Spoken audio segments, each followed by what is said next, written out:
وہ بستر پر چت لیٹا چاند کو گڑ رہا تھا۔ 4 اپرادھ آنے کے باوجود حیدر کی زندگی ایک 4 دیواری میں قید ہو کر رہ گئی تھی۔ اس کی محبت تک اسے اس حالت میں چھوڑ کے گئی تھی۔ وہ نہیں جان پایا تھا کہ جڑگا اسے کیا کروانا چاہتا تھا، مگر وہ جانتا تھا کہ اب جو بھی اس کی زندگی میں آئے گی وہ عورت نام کے شاید سے صرف نفرت ہی کرے گا۔ اس کا وجود میرے لیے محض اسٹور میں پڑے پرانے سامان کی طرح ہوگا جس کو آخر میں باہر پھینک دیا جائے گا۔ وہ انہی سوچ میں تھا کہ اچانک دروازہ کھلا کہ آپ لوگوں نے مجھے سزا دے دی ہے نا، بہادو کو جیل مت بھیجیے۔ میں ہاتھ جوڑتی ہوں مگر مخالف عورت نے اس کی کلائی مضبوطی سے تھام رکھی، اسی انداز سے کھینچ کر اندر پھینک کے دروازہ بند کر دیا۔ وہ فرش پر گر پڑتی اور حیدر بستر پر لیٹا ہی اس لڑکی کا رونا دیکھ رہا تھا جو فرش پر ہی سمر کر بیٹھ گئی تھی اور اب سر گھٹنوں میں دیے رو رہی تھی۔ انہیں چند لمحے اسے دیکھا، پھر بلینکٹ ٹھیک کرتا آنکھیں بند کر گیا، مگر اب دھیان کہاں کہیں اور لگنا تھا، اس لیے پھر اسے دیکھنے لگا۔ کیا تم رونا بند کر سکتی ہو؟ مجھے سونا ہے۔ روبا نے بھیگا چہرہ اٹھا کے اسے دیکھا جو بستر پر لیٹا اسے حکم دے رہا تھا۔ کیسا بے حس انسان ہے، اٹھنا بھی ضروری نہیں سمجھا۔ اپنے کپڑے سنبھالتی وہ اٹھی اور اس کے قریب جلدی اور ہاتھ جوڑ کے کھڑی ہو گئی۔ میں آپ کے سامنے ہاتھ جوڑتی ہوں، جرگے نے مجھے سزا دے دی ہے تو بہتاور کو بخش دے، وہ بچہ تھا، غلطی ہوگی اس سے، میں ساری زندگی آپ کی غلامی کروں گی، آپ جو کہیں گے میں کروں گی، مگر پلیز بہتاور کو بخش دے، اسے پولیس میں نہ دے، آپ ایک بار نیچے چل کے سب کو بتا دیں۔ حیدر نے حیرت سے اسے دیکھا۔ چل کر تمہیں میرے بارے میں پتہ بھی ہے؟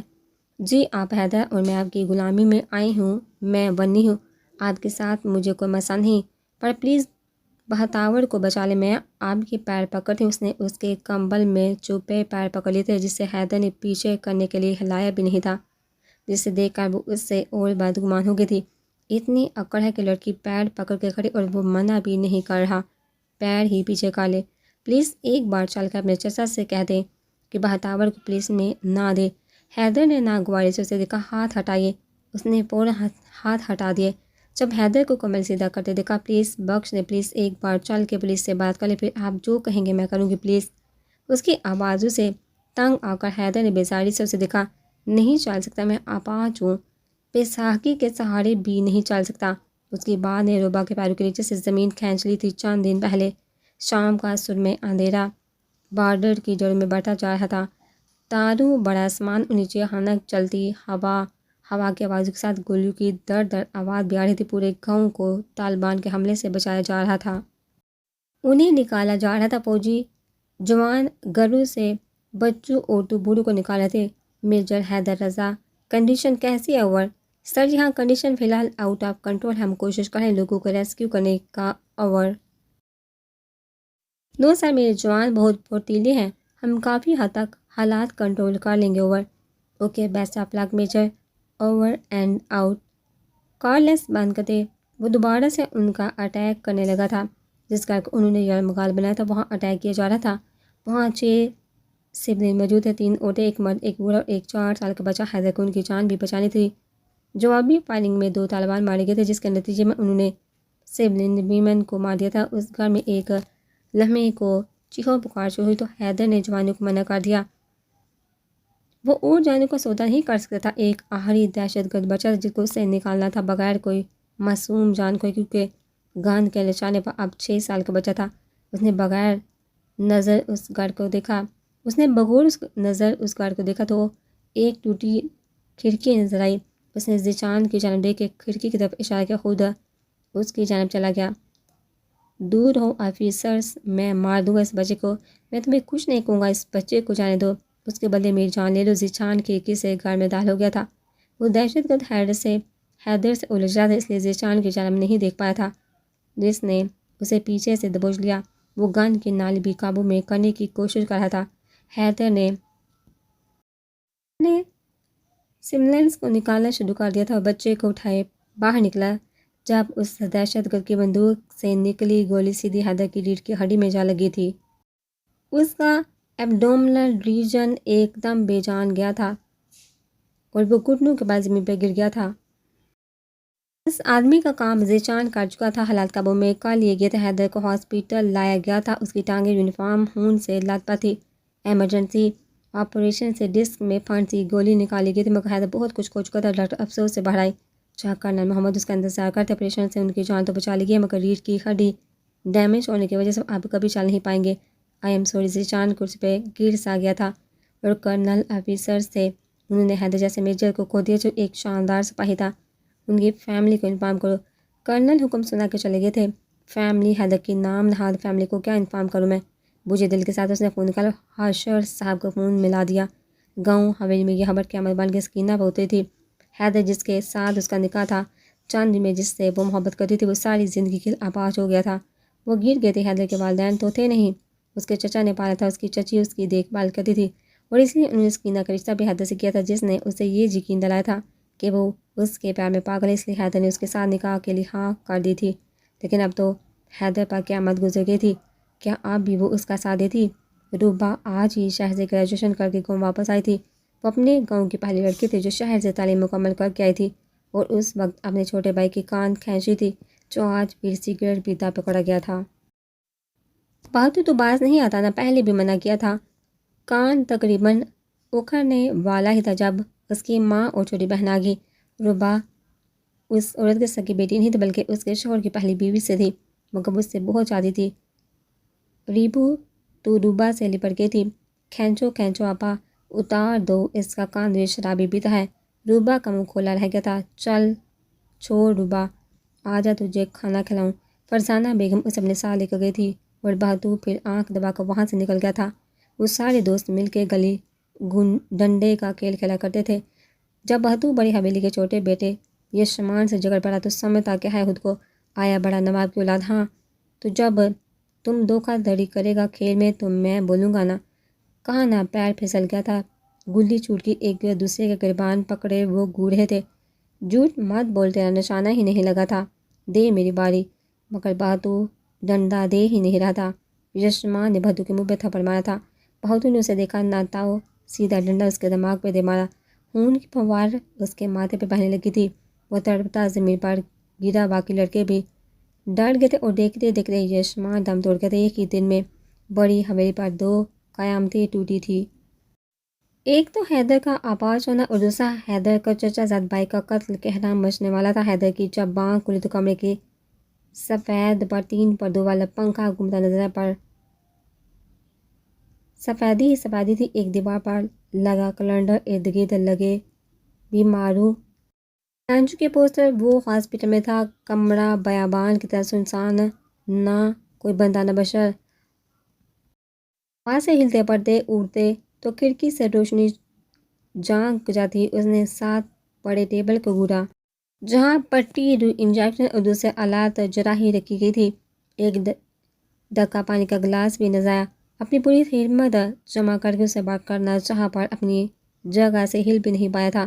اس کا نچلا حصہ بالکل ساکن تھا، انگلیاں تک ہلنے سے انکاری تھی۔ اس نے پوری ہمت لگا دی تھی مگر وہ 1 انچ بھی نہیں ہل پایا تھا۔ آخر اس نے چلانا شروع کر دیا۔ Doctor doctor! حیدر کی چیخ ذیشان کے کانوں میں بھی بڑھ چکی تھی، اس لیے وہ فوراً اندر بھاگا جہاں وہ پھر اپنے پیر ہلانے کی کوشش کر رہا تھا۔ ذیشان یہ ہل کیوں نہیں رہے، دیکھنا۔ ذیشان نے ہمت جمع کر کے اس کی جانب قدم بڑھائے۔ حیدر، تیری ریڑھ کی ہڈی ڈیمیج ہو گئی ہے، تم اب کبھی چل نہیں پاؤ گے۔ حیدر پر مانو ہاسپٹل کی چھت گر گئی ہو۔ نہیں، ایسا نہیں ہو سکتا، ایسے کیسے پاسبل نہیں ہو سکتا؟ گولی تو کمر میں لگی تھی۔ ذیشان نے نفی مسئلہ نہیں، گولی اسپائنل کارڈ کی ڈسک میں لگی، اس کو بہت نقصان پہنچا ہے۔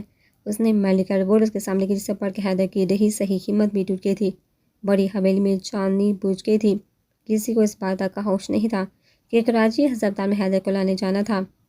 شائلہ چچی نے رگو رو کے برا حال کر دیا تھا۔ اس کا 15 سال کا بیٹا اتنی جلدی اس دنیا سے رخصت ہو گیا تھا۔ حاشر صاحب کو یہ بات معلوم ہو چکی تھی کہ یشمان کو چھوٹی حویلی کے اکمل خان کے بیٹے نے مارا ہے۔ ان دونوں قبیلوں کے تو پہلے سے دشمنی تھی، لیکن اب فیصلہ جرگے کے ہاتھ میں تھا جو اب بھی بیٹھا نہیں تھا۔ حیدر کو لے جانے ہاسپٹل کوئی نہیں گیا تھا، اس لیے ذیشان اور کرنل محمد ہود اسے چھوڑنے آئے تھے۔ ویل چیئر نے جیسے حویلی کی دہلیز پار کی، حیدر کے ہوش اڑ گئے تھے۔ سفید لباس جنازہ، اس نے طائرانہ نظر سے سب کو دیکھا۔ چچا، چچی، سکینہ، یشمان کہاں ہے؟ سکینہ بھی یشمان کے جنازے کے پہلو سے لپٹی رونے میں مصروف تھی۔ جب حیدر پر نظر پڑی، وہ حیدر جو کبھی کسی کا محتاج نہ رہا تھا، آج اسے چلنے کے لیے بھی سہارے کی ضرورت تھی۔ سکینہ نے با کر سر اس کی گود میں رکھ لیا۔ سکینہ کون ہے؟ یشمان کا قتل ہو گیا حیدر۔ اس نے حیرت سے اس لمبے قامت کی ساکن وجہ کو دیکھا جو مر چکا تھا۔ سکینہ اس کی گود میں سر کے روئے۔ چار دیکھا کس نے مارا ہے؟ چھوٹی حویلی کے بہتو نے لڑتے لڑتے اس کے سر میں ڈنڈا مار دیا۔ وہ نہیں بچ پایا۔ اس نے صدمے زدہ نظر سے جنازے کو دیکھا۔ سفید سوتی کپڑے میں موجود لمبا سا جسم جو کبھی اس گھر میں دوڑتا پھرتا تھا اور آج وہ یوں بے جان بڑا تھا جیسے کہلاتی کھڑی فصل ہو، ہوا کا تیز جھونکا زمین بوس کر گیا ہو، ایسے جیسے اس کے حصے کے الفاظ ختم ہو گئے ہیں، ایسے جیسے امید کی کرن نے دام توڑ دیا ہو۔ روبا کی ماں کب سے سر پکڑے بیٹھی تھی۔ پورا گاؤں جانتا تھا کہ یشمان بہادر کے ہاتھ مرا ہے۔ زیبو اسے سنبھالنے کی کوشش کرتی اور روبا دروازہ پیٹنے۔ روبا کے والد 2 سال پہلے انتقال کر گئے تھے شراب کی لت کی وجہ سے، اور آج بہتو بھی اسی جذباتیت میں اپنی زندگی داؤ پہ لگا بیٹھا تھا۔ لیکن کیا سچ میں زندگی بہتو کی خراب ہوئی تھی؟ بہتاور باہر آؤ، مجھے بتاؤ تو صحیح ہوا کیا تھا؟ تم نے یشمان کو کیوں مارا؟ مگر وہ سر گھٹنوں میں دیے بیٹھ کے پیچھے چھپا تھا۔ میں نہیں آؤں گا، میں نے کچھ نہیں کیا، غلطی سے لگ گیا تھا ڈنڈا اس کے۔ اگر جرگے نے یہ کہہ دیا کہ قتل کے بدلے قتل، تو میری تو لاٹھی ٹوٹ جائے گی۔ میں 2 جوان بیٹیاں کیسے سنبھالوں گی؟ اکیلا مرد ہوتا، چھوٹا ہو یا بڑا، ہر کوئی سوچتا ہے گھر میں کوئی مرد ہے، مگر بغیر مرد گھر 4 دیواری میں بھی کھلا میدان ہی رہتا ہے۔ دروازہ چھوڑ کے روبا اپنی ماں کے پاس آ گئی تھی۔ ایسا کچھ نہیں ہوگا اماں، ہو سکتا ہے وہ بچ گیا ہو۔ نہیں ابا، وہ مر گیا ہے، شہزاد نے بتایا۔ حویلی میں اس کا جنازہ تیار پڑا ہے، مجھے ڈر لگ رہا ہے۔ اب اگر انہوں نے جرگے کی جگہ پولیس کو بتا دیا تو، یا جرگے نے ونی کا کہہ دیا تو کیا ہوگا؟ ان دونوں نے حیرت سے زیبو کی جانب دیکھا۔ کیا کر رہی ہو تم؟ بڑی حویلی کے 2 ہی بیٹے تھے، ایک مر گیا، دوسرا پہلے سے منگا ہوا ہے، یہ نہیں کریں گے وہ۔ اس کی ماں نے زیبو کو تو چپ کروا دیا تھا، مگر روبا جانتی تھی کہ جرگے کا فیصلہ آخری فیصلہ ہوگا، اور وہ کیا ہوگا؟ ہر طرف سے قیامت ہی ہوگی۔ جنازہ اٹھا لے گیا تھا۔ حیدر مجبور تھا چپنی جگہ سے ہل پی نہیں پا رہا تھا۔ اس کی آنکھوں نے سامنے بڑا ہونے والا اس کا چھوٹا بھائی اپنے آخری سفر پر تھا، اور وہ اسے کندھا بھی نہیں دے پا رہا تھا۔ پوری حویلی میں سکینہ اور چچی کی چیخوں سے گونجی تھی۔ وہ کچھ نہیں کر پا رہا تھا، کسی کو دلاسا تک دینے وہ جا نہیں پا رہا تھا۔ آخر اس نے ویل چیئر کے پہیوں پر ہاتھ رکھے، انہیں آگے دھکیلنے لگا اور جنازے میں شامل ہو گیا۔ حیدر کا حق ذیشان ادا کر رہا تھا۔ یشمان کو اپنے کندھے پر اٹھائے اس کی آرامگاہ کی طرف لے جا رہے تھے۔ مرد حضرات میں سے ایک نے حیدر کی ویل چیئر سنبھالی تھی۔ جنازہ ادا کرنے کے بعد وہ تمام حویلی واپس آ گئے تھے۔ حیدر ڈرائنگ روم میں اکیلا بیٹھا تھا۔ جب ارشد صاحب اس کے پاس آ کے بیٹھ گئے، انہوں نے حیدر کے سر پہ ہاتھ رکھا تو وہ ان کے گلے لگ کے رونے لگ گیا تھا۔ زندگی کس موڑ پہ لے آئی ہے چچا؟ بجھنے پر آئے تھے تمام چراغ ایک ساتھ، بجھ گئی کیوں؟ ایسا کیا جرم کر دیا ہم نے؟ انہوں نے اس کی پیٹھ تھپتھپائی۔ صبر، چلو میں تمہیں اوپر چھوڑ دوں۔ اس نے نبی میں سالا ہے، میں سکینہ سے ملنا چاہتا ہوں۔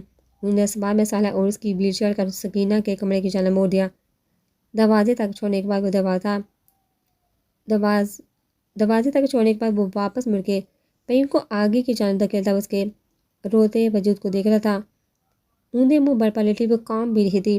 بیٹھ کے قریب ویل چیئر روکتے اس نے اس کے سر پہ ہاتھ کا صبر کرو سکینہ، خدا کی ہر کام کوئی نہ کوئی حکمت ہوتی ہے، صبر کرو۔ اس نے لال آنکھوں سے بڑی نظروں سے اسے دیکھا۔ میرے بھائی کی موت میں کوئی حکمت تھی، تمہارے آباد ہو جانے میں کوئی حکمت ہی نہیں۔ وہ خدا اتنا پتھر نہیں ہو سکتا جو اس حد تک ظلم کر دے۔ نہیں، یہ ہم سے دشمنی نکالی گئی ہے، دشمنی کی بین چڑھا ہے میرا بھائی، میں اسے کبھی معاف نہیں کروں گی۔ تکیے میں منہ دیے وہ پھر رونے لگ گئی تھی۔ مت رو سکینہ، میں ہوں نا تمہارے ساتھ، میں سنبھالوں گا تم لوگوں کا۔ سکینہ نے حیرت سے اسے دیکھا۔ تم حیدر، تم کیسے سنبھالو گے ہمیں؟ تم تو خود کسی کے محتاج ہو گئے ہو۔ اپنے غم میں وہ یہ بھول گئی تھی کہ اس نے حیدر کو کتنی بڑی بات کہہ دی تھی۔ وہ چند لمحے اسے دیکھتا رہ گیا تھا۔ اس کے سر سے ہاتھ ہٹاتا وہ ویل چیئر پیچھے دھکیلتا وہاں سے جانا چاہتا تھا۔ وہ ٹوٹتی سکینہ کو دلاسوں کا سہارا دینے آیا تھا، لیکن اس نے تو اس کے ہاتھ سے حوصلے امید کی لاٹھی بھی چھین لی تھی۔ بوجھ محتاجی۔ وہ ٹی وی لاؤنج میں واپس آ گیا تھا۔ اندھیرا کھڑکیوں سے سرکتا ہر چیز میں لپیٹ میں لے گیا تھا، جس کی زد میں حیدر بھی آ گیا تھا۔ دو پہیوں پر منحصر ہو کر رہ گئی تھی۔ حیدر رضا کی زندگی بستر سے لگ کر رہ گیا تھا، اس کا مضبوط جسم۔ اس نے ایک نظر شام سے بال کھاتی سیڑھی کو دیکھا اور پھر بے جان ٹانگوں کو سب اپنے اپنے کمروں میں باندھے۔ انہوں نے ہمت جمع کی، ٹانگوں پر زور دے کے اٹھنے کی کوشش کی، مگر کچھ بھی نہ ہو سکا۔ وہ پاگلوں کی طرح انہیں ہلانے کی کوشش کرتا، مگر سوائے پہیوں کے کچھ بھی نہیں ہل رہا تھا۔ ذیشان سارے کام نپٹا کر اس وقت کرنل کے کہنے پر گاؤں رکا تھا۔ جنازے میں شرکت اور رسومات حیدر کی ذمہ داریاں اتارتے وہ لیٹ ہو گیا تھا، جب سامنے اندھیرے لاؤنج میں سیڑھیوں کے مقابل حرکت کرتا ہوا محسوس ہوا۔ آگے بڑھ کر دیکھا تو غصے اور ضرب سے اس کا چہرہ سرخ ہو گیا تھا۔ مسلسل وہ ٹانگوں گھٹنوں کو مکوں سے پیٹ رہا تھا۔ حیدر وہ سے پکار رہا تھا، مگر وہ تو سارا غصہ اس بے جان حصے پر نکال رہا تھا۔ ذیشان نے اس کا ہاتھ پکڑے۔ حیدر اس نے نظر اٹھا کر اسے دیکھا اور پھر گردن جھکا لی۔ آنسو نکل کر شرٹ میں جذب ہو گیا تھا۔ ذیشان گھٹنوں کے بل اس کے قریب بیٹھ گیا۔ زندگی اتنا اتار چڑھاؤ کا نام ہے حیدر، یہاں اگر حادثے ہیں مجھ سے بھی ہے۔ ڈاکٹر کہتے ہیں تم کبھی نہیں چل پاؤ گے، مگر ہم اسے خدا مانتے ہیں جو موضوع کا مالک ہے، جس نے جلتی آگ سے حضرت ابراہیم علیہ السلام کو بچایا تھا، جس نے حضرت یعقوب علیہ السلام کو اذیت سے نکالا تھا۔ بس خدا پر یقین رکھ حیدر، میرا دل کہتا ایک دن اس سینے پر بھی پھر سے میجر حیدر رضا کی نیم پلیٹ دیکھوں گا، اور وہ دن بہت جلدی آئے گا۔ اس نے بے بسی سے مسکرا کر اسے دیکھا۔ اور اس وقت تک کیا کروں گا؟ اپنی کھانے پینے حاجت کا ذمہ کس کے اوپر تھوپ دوں؟ چچا پر جو گار دیکھیں گے یا مجھے، یا چچی سکینہ پر؟ ذیشان نے اس کا چہرہ ہاتھوں میں لیا۔ تو اس وجہ سے پریشان ہے کہ تو کسی پر بوجھ بن رہا ہے؟ تو اپنا ہے ان کا، اور سکینہ کہتی ہے میں اسے کیا سنبھالوں گا جو خود کسی کا محتاج ہوں؟ اس نے ذیشان کی آنکھوں میں گھورتے کہا تھا، جس پر ذیشان اسے دیکھتا رہ گیا تھا۔ اتنی بڑی بات سکینہ نے کہہ دی۔ اسے تو اسے سنبھالنا چاہیے تھا، حوصلہ دینا چاہیے تھا۔ محبت کرتی تھی وہ اسے۔ کوئی بات نہیں، وہ پریشان ہوگی، شاید اس لیے انہیں پتہ نہیں چلا ہو جاتا ہے ایسا۔ میں نے بھی تو تجھے غصے میں کتنی دفعہ بھینس تک کہا تھا۔ اس نے اسباب میں سالا کے چہرے پر ہاتھ پھیرے، سمجھ سکتا ہوں۔ چل میں تجھے تیرے کمرے میں چھوڑ دوں۔ کہاں ہے تیرا کمرہ؟ اس نے سرد آبار کے سیڑھی کی جانب دیکھا۔ ذیشان نے ایک نظر سیڑھی کو دیکھا اور پھر ویل چیئر پر موجود اس ہٹے کٹے سولجر کے منہ سے ہوا خارج کر کے اسے اٹھانے لگا، جب حیدر نے اسے روک دیا۔ پاگل ہو گیا ہے، مجھے لے کر سیڑھیاں چڑھے گا؟ بات کرتے وہ سمٹ سا گیا تھا۔ لے، تو نئی نویلی دلہن کی طرح شرما رہا ہے۔ اتنا کمزور نہیں ہوں میں، فوجی جوان ہوں۔ میں جانتا ہوں، مگر نہیں، میں ایسا نہیں کر سکتا۔ بس اتنی مہربانی کر دے کہ مجھے صوفے پر سیدھا کر کے لٹا دے۔ ذیشان کو برا لگا تھا، لیکن حیدر اس حالت میں وہاں میں ٹھیک ہوں، اس کی بات کاٹ کر اس نے جواب دیا۔ اس کے کہنے کے مطابق اس نے اسے صوفے پر لٹا دیا۔ اچھا سن ذیشان، صبح تک میرے لیے کوئی میل نرس حل کر دے جو مجھے سنبھال سکے، صرف ڈے ٹائم کے لیے۔ اس نے اسباب میں ساتھ لایا۔ میں بھی یہی سوچ رہا تھا۔ آنکھیں مندے وہ گہرا پھر اداس ہو گیا۔ امی خدا کے لیے باز کر دے، کتنا ماریں گے؟ محتاور کو گلے سے لگائے دوسرا ہاتھ سے روبا اپنی ماں کا ڈنڈا پکڑ رہی تھی، جب تک اس کی جان نہیں نکل جاتی۔ زیبو ڈری سی ستون کے پیچھے چھپی تھی، وہ انہیں روکنے میں کامیاب ہو گئی تھی۔ سر پکڑے وہ چھاتی پیٹنے بیٹھ گئی تھی۔ ہائے میرے اللہ، خود تو وہ مر گیا، اس نکمی اولاد کو میرے واسطے چھوڑ گیا، میری چادی پر مونگ ڈالنے کے لیے۔ روبا بہتوں کا چہرہ صاف کرتی اسے پانی پلانے کی کوشش کرتی۔ ابھی تک پولیس نہیں آئی تھی، یعنی ابھی تک انہوں نے کوئی کیس نہیں کیا۔ جرگے کا فیصلہ ہو گیا، یعنی اگر خون کے بدلے خون ہوا تو۔ ان کی یہ بات سن کے زیبو اونچی آواز میں رونے لگی تھی۔ روبا کو اسے بھی سنبھالنا تھا۔ ہمت کرے امی، ہم معافی مانگیں گے اور وہ کر دیں گے۔ ایسا نہیں ہو سکتا بیٹا، کیا مرا ہے ان کا، ایسے کیسے معاف کر دیں گے امی؟ وہ بنی مانگیں گے، نوکرانی بنائیں گے، ظلم کریں گے۔ امی مجھے ڈر لگ رہا ہے بہت۔ روبا نے غصے سے زیبو کو دیکھا۔ زیبو اپنے کمرے میں جاؤ ابھی، اس نے چیخا کہا تو وہ چل گئی۔ بہتو بھی گرٹی بنا رو رہا تھا، کانپ رہا تھا۔ امی اگر جرگے نے فیصلہ وہی کا سنا ہے تو آپ کیا کریں گی؟ جانے کی وہ جانا چاہتی تھی تو زیبو جائے کہ میں تیرے ساتھ یہ ظلم نہیں کر سکتی۔ میں نے مرنے والوں سے وعدہ کیا تھا، تبھی اپنی اولاد سے بڑھ کر پیار کروں گی۔ اس حال میں بھی وہ ایک ستیلی ماں کہاں چال چلنا بھولی تھی۔ اس نے چور نظر سے روبا کو دیکھا جو گہری سوچ میں غرق تھی۔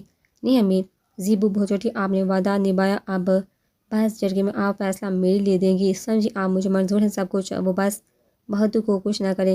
نہیں ایسا کیسے ہو سکتا ہے؟ نہیں میں ایسا نہیں کر سکتی، مگر روبا نے انہیں منا لیتا اور ذرا سے ڈرامے بازی دکھا کر وہ مان بھی گئی تھی۔ صبح جب حیدر کی آنکھ کھلی تو ذیشان وہاں نہیں تھا۔ عاشر صاحب اس پر جھکے اسے اٹھا رہے تھے۔ حیدر بیٹا، تو رات کو جہاں سو کے مجھے بلاتا، میں تمہیں کمرے میں چھوڑا تھا کسی کی مدد سے۔ انہیں ادھر ادھر دیکھا سے چاند چلا گیا۔ ہاں کہہ رہا تھا ہسپتال جا رہا ہوں، کسی نرس کا انتظام کرنا ہے۔ اچھا سنو، میں نے سکینہ سے کہہ دیا ہے نیچے والا کمرہ خالی کر دے، تمہارے لیے وہاں ہوگے۔ انہوں نے شفقت سے اس کے سر پہ ہاتھ رکھا جس پر وہ مسکرا دیا۔ شکریہ چچا۔ یہ حیدر صاحب تمہیں ان کی ڈیوٹی دینی ہے، یہ نیچے والے روم میں شفٹ ہو رہے ہیں۔ تم سامان لائے ہو نا سارا؟ انہیں اسباب میں صلاح السلام علیکم سر، میرا نام سفیان ہے، میں آپ کا نرس ہوں۔ اس نے مسکرا کر اسے خوش آمدید کہا۔ ابھی 3-4 گھنٹے میں سر کو روم میں شفٹ کر دیں گے، ان کا پورا خیال رکھنا اور تمہاری فیس تمہیں ٹائم سے ملتی رہے گی۔ اس نے اسباب میں صلاح حیدر کی جانب بڑھ گیا، اسے ویل چیئر پر بٹھایا۔ چلیے سر آپ کو فریش کروا دوں۔ ویل چیئر تھا میں وہ آگے بڑھ گیا تھا۔ انکل حیدر شروع سے بہت خوددار رہا ہے، اس سے اپنا کام خود کرنے کی عادت ہے، یہ وقت اس کے لیے موت سے برا ہے، اسے بہت ضرورت ہے آپ سب کی اس حال میں۔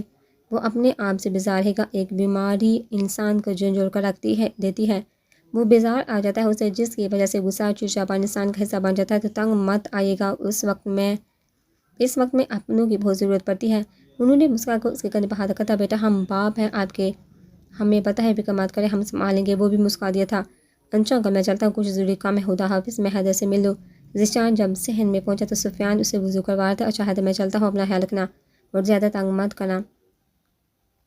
حیدر نے افسردہ نظر اس پر ڈالی، یاد آ گئی تیرے ملنے آؤ گے نا اس لنگڑے دوست کو؟ حیدر تم اتنے نا امید کب سے ہوگے؟ ہر ہفتے چکر لگاؤں گا، کبھی بزی ہوا تو لیٹ ہوں گا ورنہ وعدہ۔ اس کے کندھے پر کے ہاتھ پر حیدر نے ہاتھ رکھ کر اسے ہاں کہا۔ اس کے جانے کے بعد وہ پھر سفیان کی طرف متوجہ ہو گیا جو لوٹا لے کر اس کا انتظار کرتا۔ سر آپ میجر تھے نا؟ اس نے مسکرا کر اس پر میں لایا۔ گرتے پانی سے وہ کوہنیوں تک ہاتھ دھو رہا تھا۔ سر پھر تو بہت بہادر ہوں گے، کتنے لوگ مارے ہوں گے؟ اس نے پھر اس پر میں لایا۔ سر آپ کو ڈر نہیں لگتا تھا؟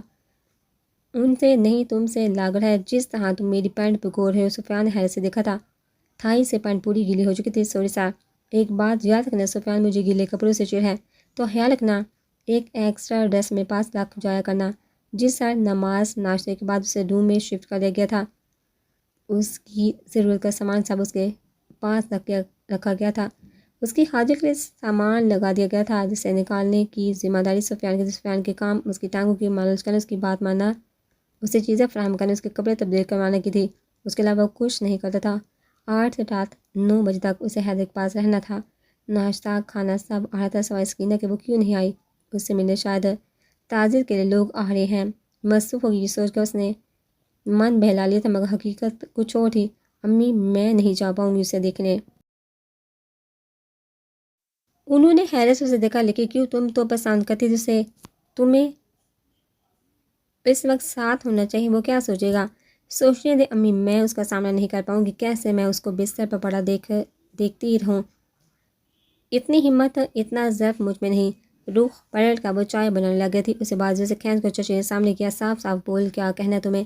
اس نے اندر سے بیٹھ کے انہیں دیکھا، ان کے گلے لگ کر رونے لگی تھی۔